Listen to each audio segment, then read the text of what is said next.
5, 4, 3, 2, 1, fire.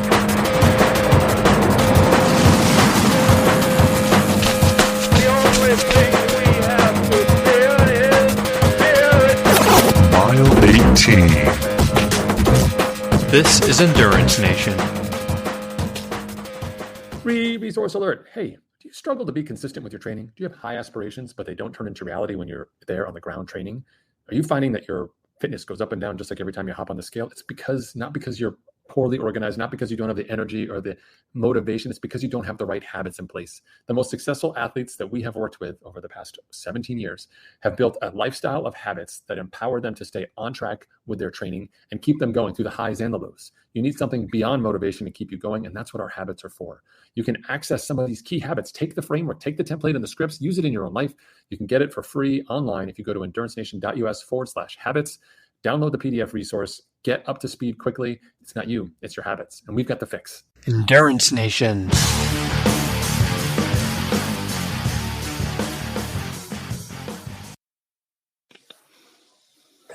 Hey everyone, welcome back to another episode of Dude Guy. This is our irreverent take here from Endurance Nation.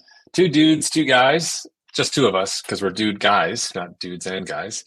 Although that would be okay. I guess if they wanted to make room for more, we could always add two more to the table.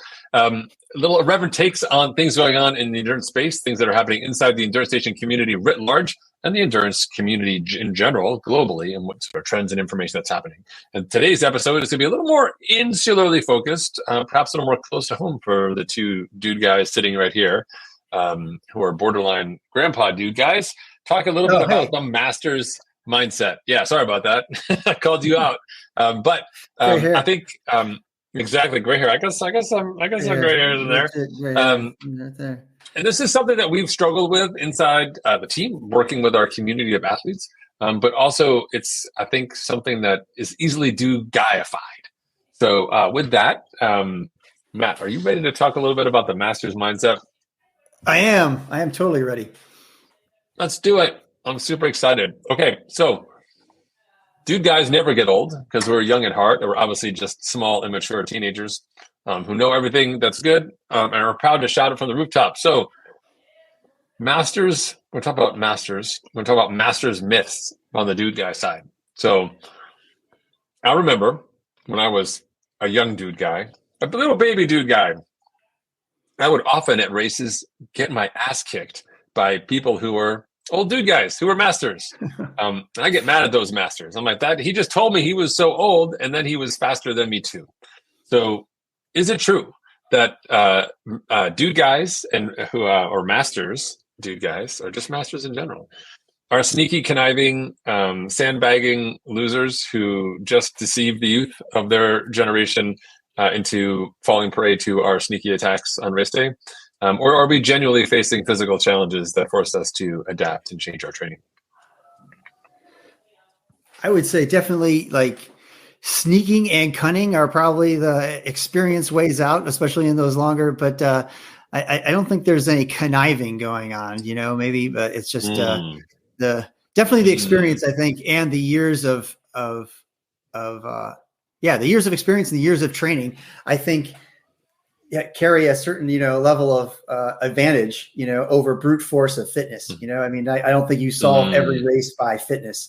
A lot of, especially in the endurance space and, Ironman and longer, the experience of nutrition and pacing, I think sometimes just outweigh the brute force of just, physical fitness. So are you suggesting that being a Masters athlete could technically be a strategic advantage? Yeah, I certainly think so. I guess one of my going in assumptions for the Masters athlete, I guess I have two things associated with the Masters athlete. I got some assumptions of being a Masters athlete, and I got an aha moment. So like my assumptions are that most Masters athletes have an ego problem. Most of them have an ego problem that they're some sort of lifelong athlete or longtime athlete, and their athletic persona is really, or their athletic accomplishments are really tied into their persona. So, right. And I think where their ego problem comes in is like they're stuck trying to reconcile their younger training self with their current self. So I think that's where their ego problem comes in, is that like they have this idea of who they are as an athlete, but it's kind of stuck in like 15 or 20 years ago. And I think that's where like some of the masters athletes struggle, is that they have a set of rules for how their body and how they operate their training. But those are based on, past self 15 or 20 years ago. Like I used to do these kinds of workouts and I used to do these kinds of workouts back to back. And I run this fast and I bike this fast and I swim this fast. And they're constantly comparing them to their past self, which is not really relevant if it's 15 or 20 years ago to you. So yeah, I think they start with an ego problem. And I think the aha moment is when you can you realize that you have that ego problem, and then you start solving for current you. And that's when like you break out from a plateau of, I'm just kind of going, I do the same races. I do the same thing. I'm not getting any faster. I'm frustrated because I'm not PRing. Like, why am I not PRing in this race? I went to this race. I've done this race for 8 years. I'm not getting faster. And, I think the aha moment comes in from when they realize that they become a masters athlete and adapting to that and not trying to be the athlete of 15 or 20 years ago. So what do you think about that? Back to you. No, back to me. Well, first of all, you said assumptions. So I had to resist all urges to make a dude guy joke about what making assumptions means. Airwaves, I don't want to get this podcast rated. But it sounded a lot dude guyish there at the start in terms of being stuck in the past, being obstinate in your ways, forcing performance through sheer will, zero strategy, zero planning, often poor planning, often despite what our plan has led us to, but still being able to perform and moving to a place of intentionality, to sort of owning those places where we are, and then figuring out, given these problems that I'm facing, how do we address them? And I think it goes from sort of the idea would be for me thinking more about like it's going from playing a video game where it's like my character has a flamethrower and I'll just blast through that wall and like keep going, like obstacles, planning, nutrition planning, like low PSI on my tire. I hear you. Not wearing socks and having blisters. I don't feel pain. I'm fine. And instead moving to the master side of the equation and saying, right, there's some definite boundaries against which I really can't push.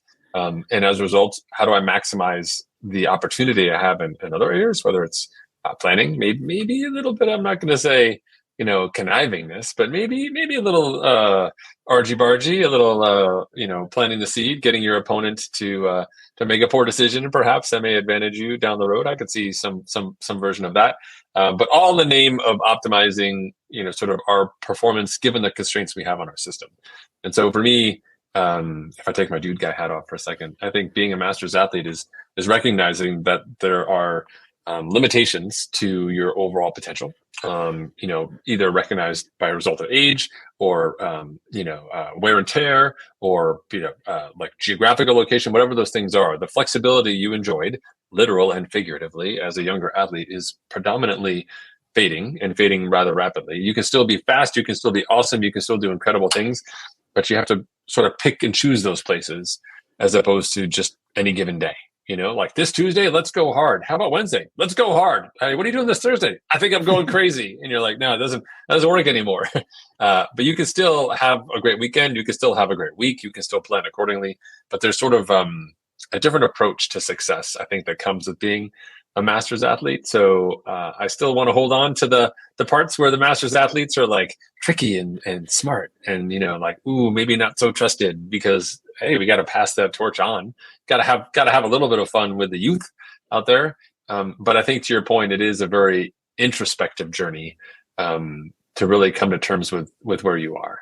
So maybe not all the flash and bang that people are hoping for, but I do believe that I think when you become, I think one of the lines, let's talk a little bit about this. What are the lines where you finally can no longer deny that you are a master's athlete? Like what are those lines? Is it just that I'm slower? Because I think that's one calculus. That's one data point. I'm slower. But then you could also say, but the wind, or my shoes aren't the Nike 4.9%, or the AG1 I had was 6 months old, and perhaps the vitamin protein slurry mix that I drink every morning has degraded over time. The half-life is poor, and I wasn't able to perform at peak performance. So like we can come up with incredible excuses as to why we're slower, right? So for me, another marker in that process is recovery.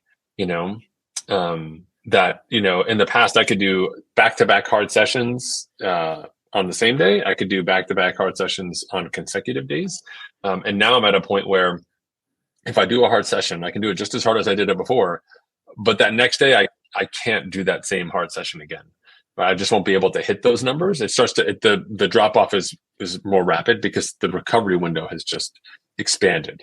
So if I needed 12 hours before, I need minimum 24 hours before I can do something else. And in some cases, 36 or 48 hours, depending on what I want to be able to do. I can still train, but I can't just keep smashing the button that says more. And my body's like, let's keep going. Like, let's do it. The system doesn't work as fast. So that's another marker for me. How about for you? So we've got slowing down. We need more recovery time. What's another marker for you? Yeah. So I think if you're drawing the line on, like, if we wanted to have athletes come to terms with, hey, come to terms with your ego problem, because then you can become one of those masters athletes that's, crushing younger athletes, right? Because they're smarter, or they've adapted, right? Typically the athletes that you were talking about at the beginning of the podcast are the masters athletes that are, showing up and competing with those younger athletes. They figured it out, right? And what have they figured out? So, and where does that line come, and how do you cross that line? I think the first part is kind of tied to what you said, it's the cost of hard work. All right. So you can still work hard. You can do that. Like that's still in your wheelhouse. You can still work hard. You can still do numbers. You probably can still hit numbers that are close to what you hit before, but there's a cost. There's a cost to that now versus the higher cost of hitting those workouts, right? You can still go do that hard workout. You can still, ride with the younger folks. You can still do those things, but the cost is much greater. And that cost comes in terms of recovery time, like you mentioned. And I think the other part, I think that's kind of tied into that, which is the next part with that comes into how you program your training,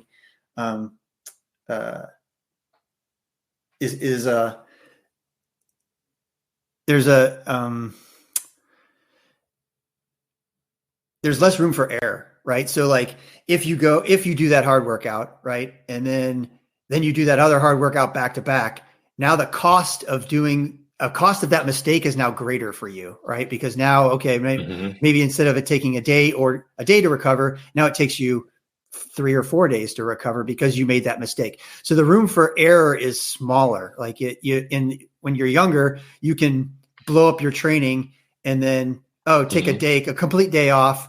Do all and massage, do the Normatec pants, maybe do all the things that you want to do. Take an extra nap and boom, you can bounce right back. But like as a masters athlete, there's the cost of doing the work, and then there's the cost of overshooting, right? If you overshoot, that you have a tighter window that you have to maintain. You have to have a better awareness of what you're doing, because when you make a mistake with your training, going too hard too often, it has a longer term effect, I guess, is the higher cost, and then, a narrow margin for error. Those would be the two that I would, I like that. I like that for sure. And I feel that pain in terms of margin for error, especially those of us who are used to swerving all around and having minimal consequences for it. I think another thing that comes to mind for me is just like the concept of multitasking, right? So I think before, as younger athletes, we could multitask. We could try and be really good at training. We could try and be really good at work. We could try and be really good at home. We could try and do all the things really, really well. And for the most part, you could probably do it, but there were sacrifices you had to make in order to do that. Poor choices nutritionally, poor choices with recovery, riding riding your bike or doing something right into an important weekend, or really kind of rolling the dice on all of those elements, stress level, but being able to absorb and handle all that. To your point about margin of error, and I believe that now we can still, to your point, be able to have that level of performance, but we actually have to be really intentional about all of those pieces. Whereas before, you'd be like, nah, I only stretch when I have pain, or I only lift. On Sundays, or like I do the things because it just seems to work for me, versus saying, if I want these specific elements to work for me, these are the things that I need to do for that to happen. So I need to get a good night's sleep. I need to really plan my nutrition. I need to make sure I've got time for the recovery, and that goes to everything else. So can you still have all the things? I think the argument is pretty much you could, but you don't just get to have all the things. Like you have to do the stuff, instead of just being like, I think I'm going to have Chipotle for lunch today. You and I both know that getting Chipotle for lunch today means like planning time, like place it, getting it. If you're going to do it the old school way, get in a car, go to Chipotle, place your order, get your food. Are you sitting down and eating? Or are you coming back? You got to drive back. You got to account for traffic. You got to think about what else am I going to do when I'm out there, etc. Like all those pieces of the puzzle. It's not just like, yes, do that. There's a bunch of other pieces. In that same way, we now, when we say, hey, I want to do this session, or I want to do this long run, or I'm going to go do this event, we have to account for all of those small pieces as well, because you have to get more of the external elements that are associated with that core thing you want to do. Those all have to be directionally, sort of oriented towards your success in there. So the more of those smaller things that you can line up, the greater your success will be in those bigger efforts or those higher performance moments. And that's just the equivalent for that. It's just a lot of logistics, I think, stuff that early on the ego doesn't want to have to be bothered with that stuff. You're kind of like the new king or the new queen. I love being king. I've been king for 2 hours, like, guess what? We will never raise wheat again, burn the wheat fields. We only make solar panels from the crystals in our ground, but sire, we can't get the crystals out of the ground. Not a problem. We will, use the wheat workers to do the thing. It's not a problem, right? But now in our wizened state, coming back to a leadership role through a strange random overthrow of our local endurance government, we now know that you can't just get rid of the wheat, because how are you going to feed the people who are going to dig the holes for the crystals? Like, duh, everybody knows that. And so now we understand that there's some more nuance inside that, and we have to, if we want to continue to be successful, bring some of that perspective and the willingness to engage in that type of activity to be successful. Yeah. So I guess my example of that would be like the group ride. The group ride is my great example. Is that like most folks like enjoy a good group ride. There's great aspects of going to a group ride for all kinds of good reasons. To go for social reasons, to go ride hard with your friends, to just be outside with the group. You can push yourself hard, and I think let's use this group ride thing for the example of like how it ties some of this stuff together of like prioritizing what you're going to do, margin of error, and ego, right? So like when you show up to the group ride, if that's supposed to be your endurance easy day, but you go to the group ride and it becomes a, hammer fest, or, for whatever reason you ride harder than you intended to, then it's not an easy day for you anymore. So now you're in now you have a problem with margin of error, because now that, that when you showed up, you intended to have an easy day because this is what was, is good for your body for that day, but you went harder than you were supposed to. So now you have a margin of error problem. And now you've made potentially a mistake and now put other workouts downstream at risk for what you're doing because you rode harder than you anticipated because your ego got in the way and you wanted to ride harder. Now, that was because you had a disconnect between what you needed to do and what you kind of wanted to do for this group ride. You can still go to the group ride, just don't consider it an easy ride for yourself anymore. When you go to that group ride, that is now a harder workout for you. Like program it that way. So like make sure you go, I think that's where you kind of make the shift from like the younger athlete to the older athlete, is that like the younger you could have gone to that group ride pulled it off as an easy ride because maybe you went harder, maybe you went above your effort level a couple different times, but the cost wasn't as great. Now the cost is too high. So like still go to the group ride, just be honest with yourself about what it's actually doing to you physiologically and, account for that. So then like, no, the group ride is not an easy ride for you anymore. The group ride is a harder ride. So just get your easy ride, program that in for the week. Be honest about that. So I think that's where, you still can have a group ride, right? You can still do, like you said, you can still have those things. Like, you want to be able to do these things in your, work or training life. Just be honest about what it's actually doing to you. When you have a stressful week at work, because maybe you had a review or you had to interview somebody or you were interviewed or you had to fire somebody or, there's a birth or death or life in your family. And those are all stressful events. You have to be honest about those things, about what the cost they have on your training, and make those changes, Anyway, so anyway, that was but I was trying to get on. I got kind of off track with the other stuff, but the group ride, using that the way you want it, using that as the appropriate tool, I guess, is like what it actually is for you, not what you want it to be. Right. Totally. Yeah. So I think, for the dude guys, dude gals listening out there, like, I think what I'm hearing is that you can still be dude guy, dude gal. You can still be epic, be awesome, but it's just intermittent levels of awesome and not daily awesome. And I think there's still more joy and fun in making the awesome happen. But it's a process. Instead of waking up on your holiday, your Christmas or whatever you celebrate and be like, presents, amazing. You kind of have to like budget for the presents and like get the presents and then wrap the presents. And then you get to open the present, be like, oh my God, look, amazing race. I kicked everyone's butt. They're great. I didn't set a PR, but I was so close. Great. But you're aware of all the pieces that go into that magic and you have to, follow the instructions and get the assembly, and put it together, So I think part of it is embracing that process, because the other side of it, which we'll talk about in future episodes, is there's opportunity there too, right? Like if you've been having that level of performance, but you never paid attention to your recovery, or you had that level of performance, but you never did any like prep for the session you were doing, or you really had never taken a look at your equipment, or just haven't looked at, say technique or key elements that are related to your performance, because you're like, I'm a dude guy. I just go crush it, exactly. You're like, let me see what I got here in my toolkit. Like, rawr, like awesome. Like, what about on this side? I got rawr, like that's your only option is to just smash the more button. I think having more tools in the toolkit actually brings more joy to the process. And I think part of that evolution to remaining competitive and remaining engaged, like sort of leaning into your endurance identity, is embracing some of those other elements, which can have their own small pieces of raw.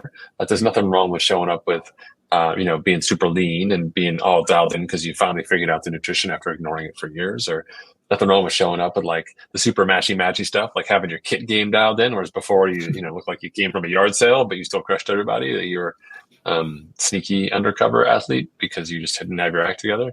I think there's some upsides there too. So I don't think the master's mindset is necessarily about being sort of indifferent to the challenges of being a master. I think the master's mindset here on today's Dude Guy episode is saying, how do I capture this energy? How do I focus it? Like before I would think about like a yard, like a hose in your yard where like the nozzle was wide open and it was sort of going everywhere. And you were like, hey, that stuff's, I know the yard's getting wet and so's the driveway and so's your laundry. So sorry, but it's close enough, right? Like I've got a lot of water going that direction. Now we're just going to focus that nozzle down. And I think if we focus it right, you still get just as much power out of it. You still get to achieve what you want, but it's just not the same. You can still water your yard, but you just do it a little bit more strategically, right? You probably have placed sprinklers with like the right throw to the right parts of the yard rather than just like, I'm just going to flood my whole backyard and hopefully it'll work out. I love it. Dude Guy may not be a carbon neutral podcast, but we do care about the environment and we want you to use your water strategically and take care of that yard. Our water analogy. There you go. You are a yard, my friend. Leave this. That's not as compelling as like you are a laser powered, sword gun, which was probably a Dude Guy toy or something back in the day. But I think a huge part about being a dude guy is all that energy. And I think the parts that I still love about being a dude guy is like you have those moments like when you're on your bike or when you're running and doing those things. Like I think all of that is still there. I feel like the master's line was a lot like the line that I had or other people have when they have kids. They're like, oh my God, my life is over. Like for the next however many years, like raising these tiny people is a top priority, and it's going to take time and money and energy and everything. And people will at that time be like, this is the end. Like I've literally gotten notes from people being like, they'll be like, hey, we just our daughter is healthy. She's amazing. And I'll be like, congratulations. They're like, actually, like, this is the end. I just want to say goodbye. I'm never going to do a race again, because obviously how can I ever possibly train or whatever? And yet consistently, those people got faster because they had to be more focused. They had to be more disciplined. There's power in, taking a new responsibility in terms of like aligning your goals and obviously growing a family and all those things. And I feel like this is just another one of those transitions where, done right, done intentionally, you can actually see a lot of net positives. And once again, it's just not something that you can undo and you can't go back. Like this is where we are. So let's make the best of going forward. And also roar. Roar. Just roar every once in a while, just not roar all the time. Just not roar all the time. I just put my headphones in. That's what I'm listening to right now because it's silly. Roar, roar, roar, roar, roar. Just lots of animal sounds inside there.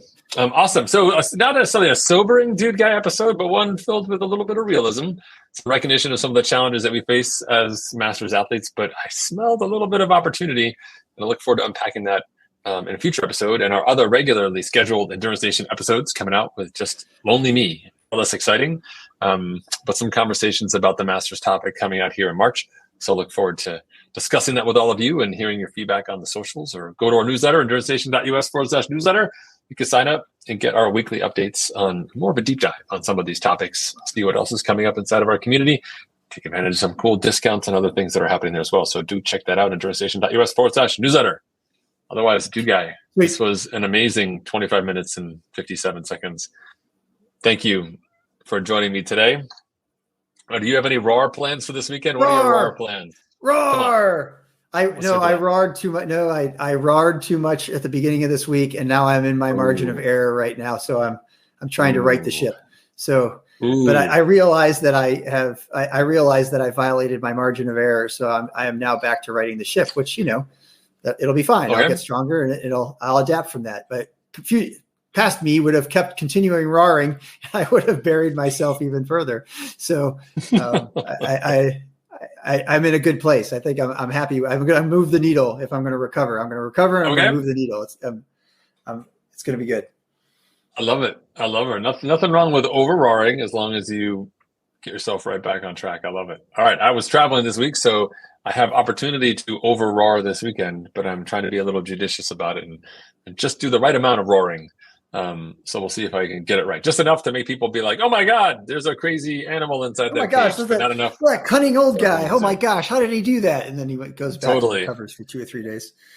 Exactly. Not enough to like raise any alarm bells or cause anybody to maybe page the authorities. Just enough to sort of be like, whoa, like, okay. Whoa, where'd that come from? That's the plan. Go back. I love it.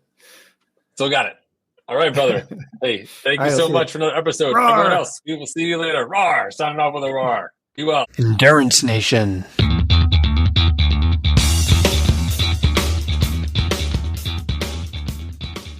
Did you know that we hold training camps every year? And not just ordinary training camps, but training camps internationally as well.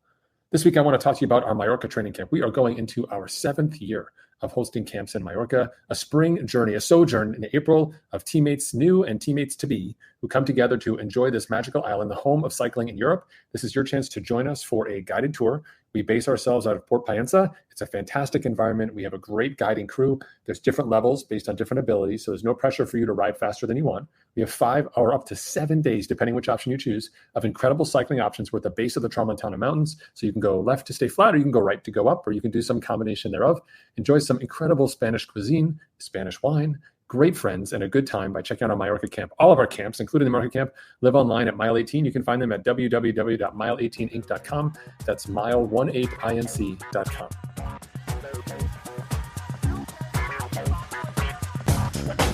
For more information about Endurance Nation, visit us online at endurancenation.us. The provided music is from the Podshow Podsafe Music Network. Check it out at music.podshow.com.